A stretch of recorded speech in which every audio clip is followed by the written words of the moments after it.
Hey guys, I arrived again on European soil, which is great. Left from Athens, which is on the east side. I just entered into the Peloponnese insula today because it was a peninsula until the isthmus was cut by a channel. Well, that channel it was built somewhere in the 1890s. It's a really narrow channel that makes the connection of the Gulf of Argo-Saronic with the Corinthian Gulf over there. And it's about 6.2 kilometers. Even from the Roman times, they tried to make this connection, but they didn't have the technology back then because the soil was really hard. And they used to have some kind of platform.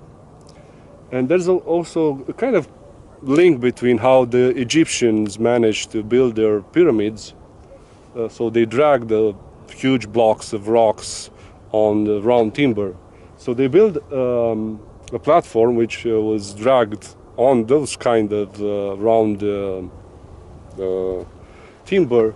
They put the ship on this platform and they carrying out on which direction that they needed. But before they strip it out from the goods and merchandise. Well, it's an amazing view over this place.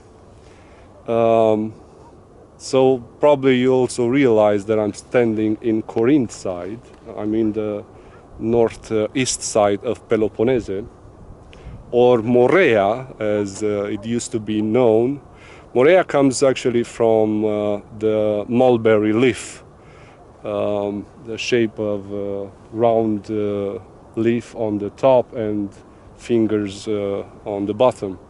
So I'm also standing on the north side of Argolid region.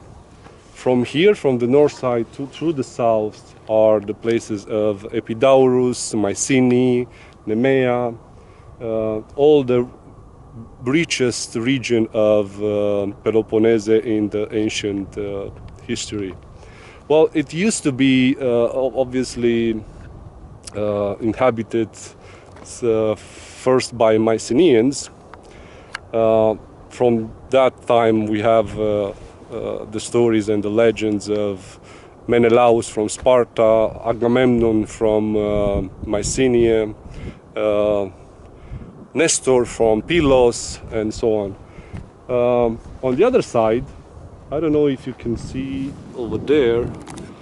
Let me try to focus it a little bit closer.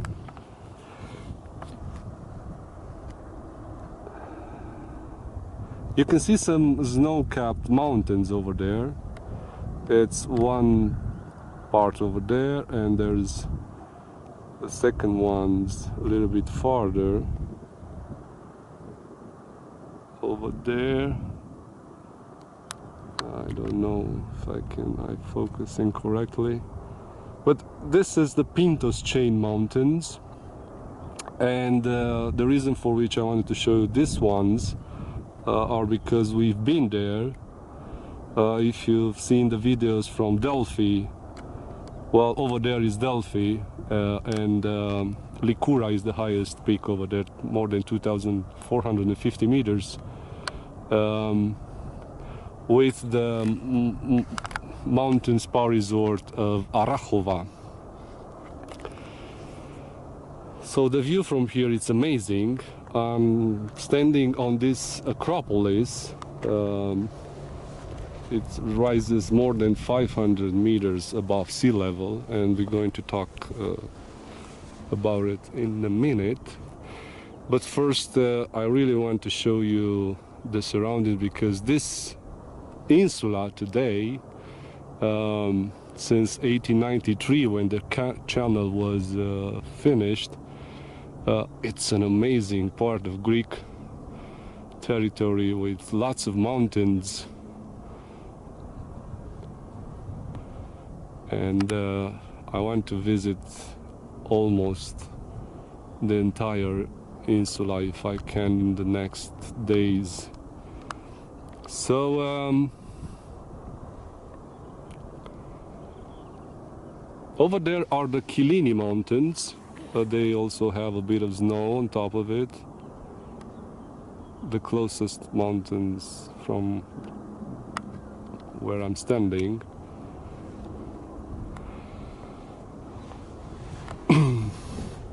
So now let's talk a bit about the surrounding area. Well, as I said, we have over there the Corinth canal that makes the connection between those two gulfs. We have the new city of Corinth.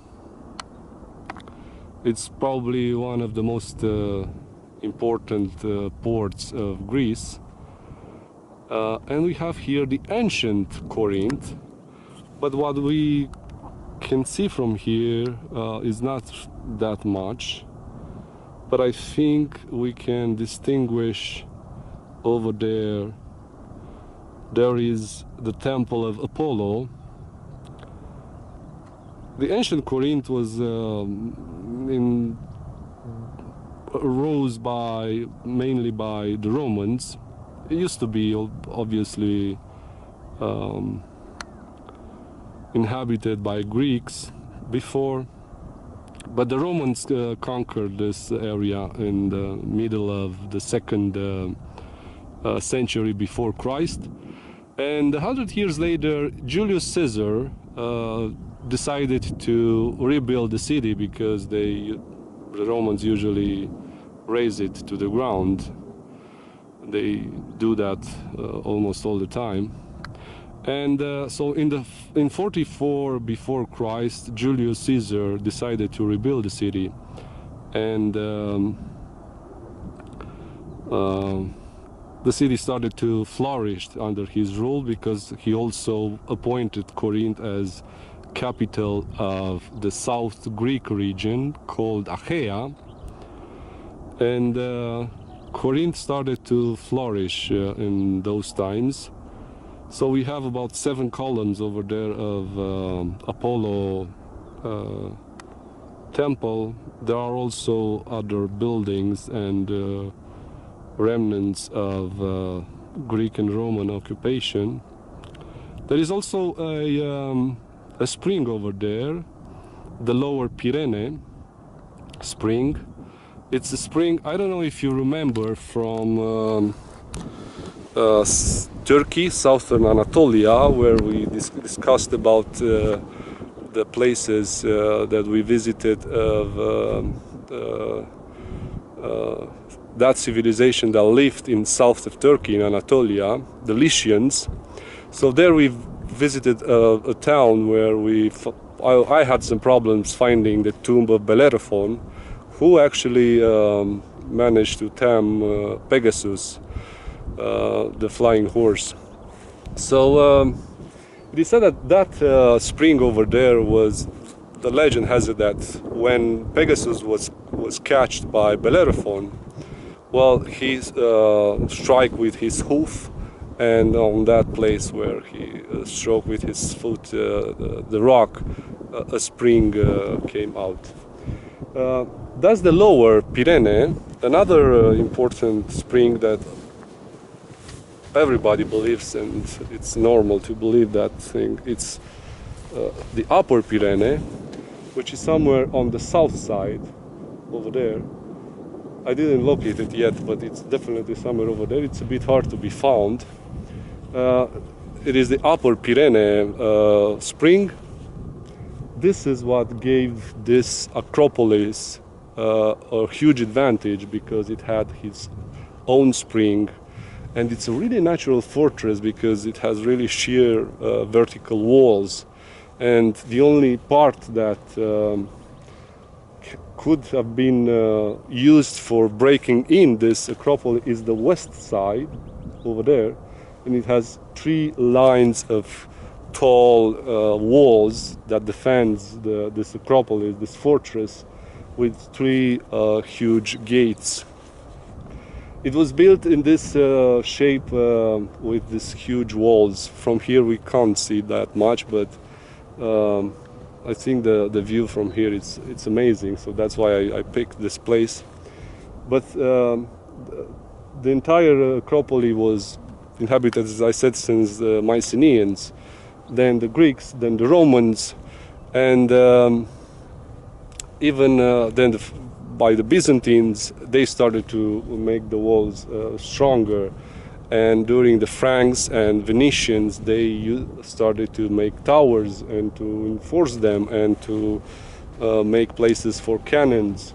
And even by the Turks usually all the remains from the Turkish period in modern Greece have been usually dismantled or destroyed, but here probably is the only place where we can still see remains of the Turkish rule, because even they used to build lots of things. Even on this Acropolis there is also a mosque right here below, a small mosque.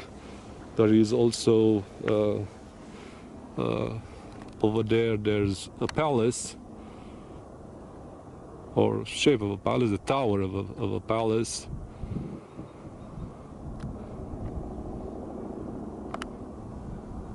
So over there, that's the third gate that we can see with a long wall. Well, the walls are probably about 4 kilometers long, 60 acres, this entire top of the hill. It's a huge area. But the reason for which a second reason for which I picked this place is related with these ruins over here. So here it was a temple dedicated to Aphrodite. Aphrodite, the goddess of beauty.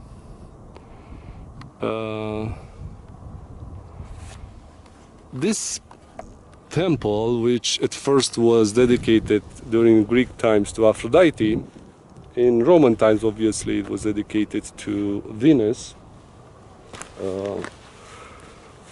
Then, somewhere in the 6th century, it was a Christian church. And then when the Ottomans took this place, they decided to give it a role of a mosque. Well, I have to tell you about what the Romans did here, because that's a bit striking. Well, during the Romans, especially after Julius Caesar started to rebuild the city, and the city started to flourish and to have a good role in this part of the world, having these connections with Egypt and Asia and Black Sea. They had a really good commerce here, so it was a really flourishing place for everybody. So this place, being a temple of Aphrodite, it also used to host about 1,000 prostitutes. And not any kind of prostitutes, but sacred prostitutes, if you can say that. Because everybody is writing about this word, sacred prostitutes. And even St. Paul, in his letters to Corinthians, coming here in the first half of the first century, he also describes the lavish life of Romans and Greeks that they have. So even if this place was first a temple of Aphrodite, and with 1,000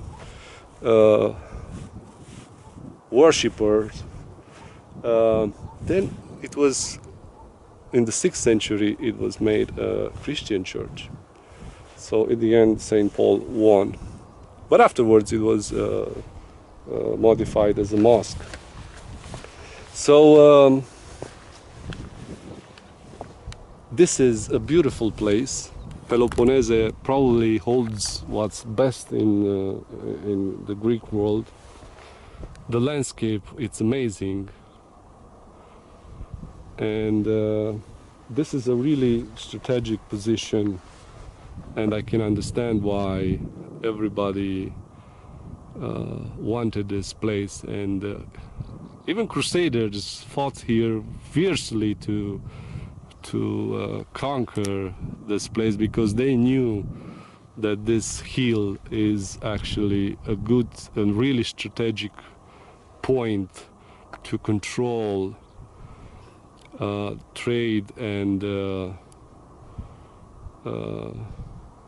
power over this land. Amazing view and beautiful place.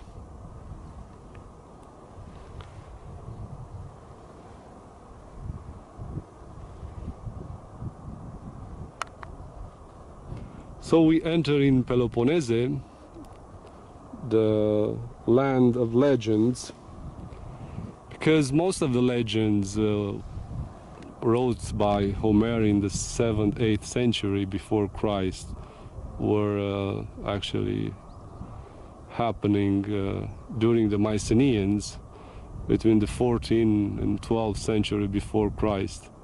And afterwards the Dorians came.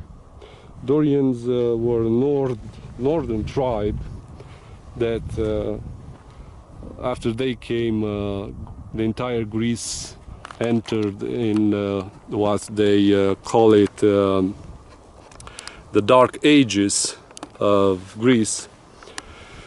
So after the Dorian came and conquered this area, there are no many things known of those times.